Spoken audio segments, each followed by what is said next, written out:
Welcome back to Customer Discovery 101. I'm Elizabeth Hay from the Penn State Small Business Development Center. You should just be coming off a meeting with a business coach to get feedback on your jobs to be done statement and your personas. If you haven't been able to do that, we recommend you do that before continuing. Assuming that you're good to go, we're going to talk about value. Not the value that you are hoping to provide, but the value that your competitors say they provide. When creating a new product or service, it is important to have a clear understanding of your competitors. Now, you might be thinking, I don't really have any competitors. No one is doing what I do. That may be true, but that doesn't mean you don't have competitors.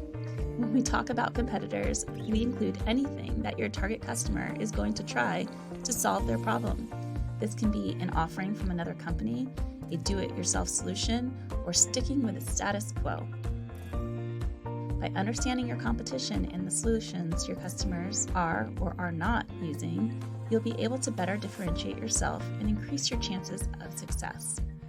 So what's involved in understanding your competitors? Glad you asked.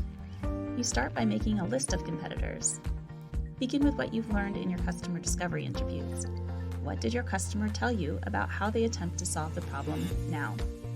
Next, as simple as it sounds, make a list of potential competitors based on your personal experience. Google it. Think about what your customer would Google if they were looking for a solution to the problem you identified. Use the customer language. For example, healthy meals that take no cooking skills to make. Include products and services as well as influencers or online content that attempts to address the problem or need. Google industry trends in your market to look for any publications, white papers, or blogs that talk about competitors or latest trends. This is especially important when selling solutions to businesses. Once you have a list of your competitors, create a matrix that includes the following of each. What value do they say they provide? Often you see this right on their homepage or on the page that describes their offering. Value is often spelled out in downloads or videos you find on their site as well. Overview of the solution. What benefit does using the solution provide? What is their pricing model? What is the process for acquiring the solution?